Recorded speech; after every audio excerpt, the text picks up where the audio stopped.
Close your eyes and try to hear it, not the traffic outside, but that specific heavy silence of a Sunday afternoon in 1992. The world was small.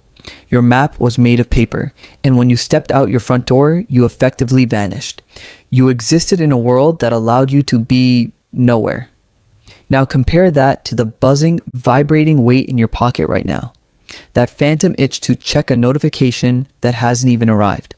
There's a silent war happening inside your head, and it's because you are part of a vanishing species. You are a Xennial, born between 1976 and 1985. You are the last group of humans who will ever remember the great before. You're the only ones who spent your childhood in an analog vacuum and your adulthood in a digital flood. And while the rest of the world is obsessed with being connected, you're quietly suffocating under the pressure of a reality that never sleeps. You felt it, haven't you? That sudden, sharp urge to just throw your phone into a lake and go back to a version of yourself that didn't know what a feed was. But here's the thing.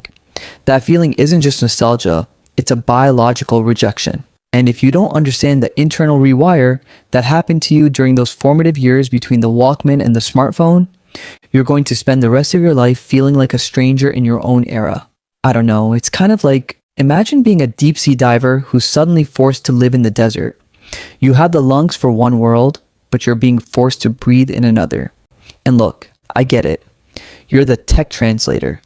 You're the one who fixed the VCR for your parents and then, a decade later, explained the cloud to your boss. You are the bridge between two centuries. But has it ever occurred to you why being the bridge makes you the most burnt out person in the room? Stay with me for a second, because there is a specific mental architecture we developed back in the late 80s that makes the modern world feel, well, let's just say wrong, in a way the younger generations don't even have a word for. We grew up with something called linear time. You watched a show when it aired or you missed it.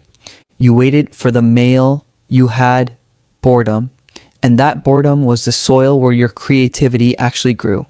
But then, almost overnight, the floor dropped out. We were pushed into infinite time. Now every piece of information, every person you've ever met, and every global outrage is available 100% of the time. But your brain, it still has that original 1980s hardware. You're trying to process an infinite stream of data using a mind that was designed for slow, deliberate connections. It's like a conductor leading an orchestra where the musicians keep getting faster every single minute. Eventually, the music doesn't sound like music anymore.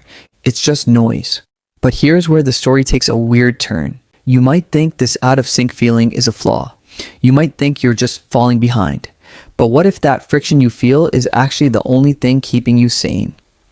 There is a subtle mental shift that happens when we try to merge our analog past with our digital present.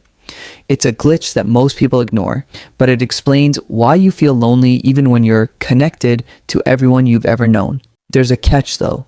If you keep trying to outrun the digital clock, you're going to lose the very thing that makes your perspective so valuable. You have a memory of a slower reality that the world is currently starving for. So tonight, try something that feels almost illegal in 2026.